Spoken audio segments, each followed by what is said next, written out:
Đăng ký theo dõi kênh để xem thêm nhiều video mới hơn, giúp mình đạt 1000 subscribe nhé.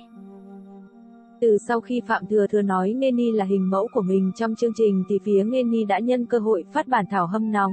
Đoàn đội Phạm Thừa Thừa không vui, đã không cho cậu ấy phát biểu lung tung trên show nữa. Âu Dương Nana muốn sao tác couple cùng Phạm Thừa Thừa. Phía Phạm Thừa Thừa cũng không phản đối, Phạm Băng Băng muốn giúp em trai tiến vào mảng điện ảnh nhưng Phạm Thừa Thừa không hứng thú với đóng phim cho lắm. Cậu ấy muốn đi sâu hơn, Phạm Thừa Thừa sẽ diễn Tát Dã, bộ này tháng 11 sẽ khởi quay ở Cáp Nhĩ Tân. Phạm Thừa Thừa dám nhận bộ này là do chị gái cậu ấy đứng sau ủng hộ. Phạm Thừa Thừa tiếp bộ Đam Mỹ Tát Dã là vì làm giá đỡ.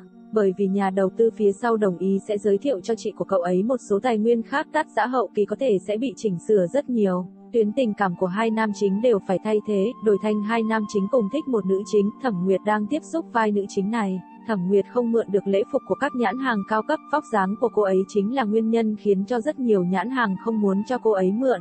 Trước kia có một nhãn hàng cảm thấy nhiệt độ của Thẩm Nguyệt cũng được nên đã cho cô ấy mượn một bộ lễ phục, kết quả là biểu hiện của cô ấy trên thảm đỏ một lời khó nói hết. Sau đó thì nhãn hàng đó không còn hợp tác với cô ấy nữa. Thẩm Nguyệt từng hẹn hò với một nam diễn viên trong phim Vườn Sao Băng, tuy nhiên chỉ một thời gian ngắn đã chia tay. Lý do nhà gái đưa ra là tính cách hai bên không hòa hợp, tài nguyên gần đây của Thẩm Nguyệt không tốt lắm, nhiệt độ ngày càng không ổn nên hiện giờ cô ấy chỉ có thể chăm chút vẻ bề ngoài của mình nhiều hơn để cứu vãn độ hot.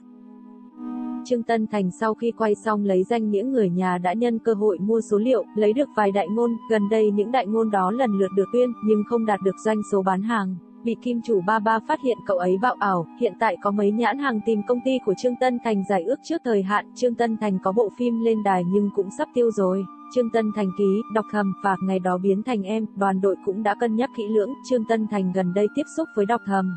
Phía cậu ấy yêu cầu một nam chính khác phải có cùng địa vị với cậu ấy, tuy nhiên bộ phim này trong giới đã xem thành bánh độc, không có nghệ sĩ nam nổi tiếng nào dám nhận. Trương Tân Thành và Vương Nghệ Cẩn từng là người yêu, hai người ở bên nhau vài năm hồi học đại học. Lúc Trương Tân Thành bắt đầu có phim chiếu, hai người vẫn yêu nhau, mãi về sau mới chia tay. Cúc Tịnh Y thật sự bị công ty làm liên lụy, đúng là mất mặt. Sau vụ thua kiện blogger, Super Đại Vươn, ai trong ngành mà không chế giễu cô ấy. Cúc Tịnh Y rất tự tin vào gương mặt của mình.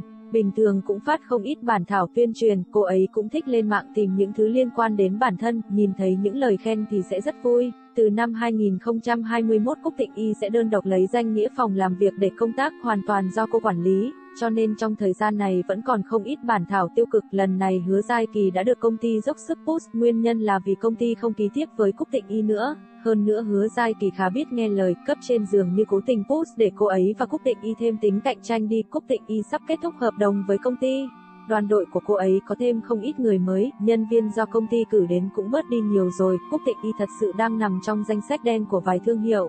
Đối mặt với vấn đề này, đoàn đội của cô ấy cũng không còn cách nào. Ai bảo trước đây mặt đồ nháy, điều này đụng chạm đến lợi ích của nhãn hàng.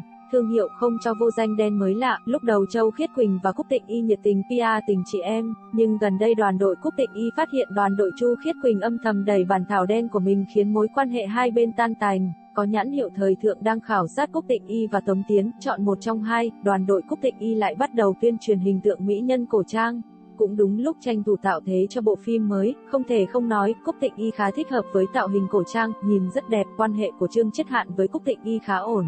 Khi quay phim, đôi khi tính tình của Cúc Tịnh Y không được tốt lắm nhưng Trương Chiết Hạn không quá để tâm đến điều đó, vì dù sao hai người cũng là bạn của nhau. Năm nay phim Đam Mỹ hừng hực khí thế, bạn cảm thấy Leoku sẽ buông tha cho cái trào lưu này sao? Hiện giờ có một bộ tự sản xuất là Phục Cổ Thần Thám, diễn viên chính là Trương Chiết Hạn và Hách Bình.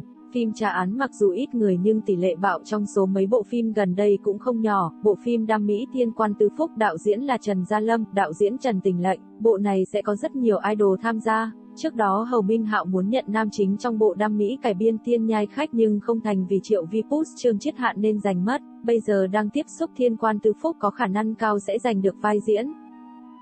Theo blogger, có một fan hâm mộ của Tiêu Chiến tung toàn bộ số điện thoại của nhân viên công tác trong studio ra. Theo thông tin bài đăng trên Weibo, một tài khoản đã công khai tất cả số điện thoại cá nhân của các nhân viên phòng làm việc nam diễn viên. Có bên blogger đưa tin, tại đêm hội ngày 11 tháng 11 tiết mục biểu diễn của Tiêu Chiến đã bị thay đổi vào phút chót. Fan Tiêu Chiến vô cùng tức giận vì cho rằng nhân viên phòng làm việc làm ăn không tử tế nên đã công khai toàn bộ số điện thoại. Sau đó fan Tiêu Chiến đã khống bình là không phải fan Tiêu Chiến, là nội gián liên hợp cùng NT hack Tiêu Chiến. Tiêu Chiến có tài nguyên phim ảnh và đại ngôn bảo mật cấp S, NT không thể tiếp xúc đến tin tức chính xác.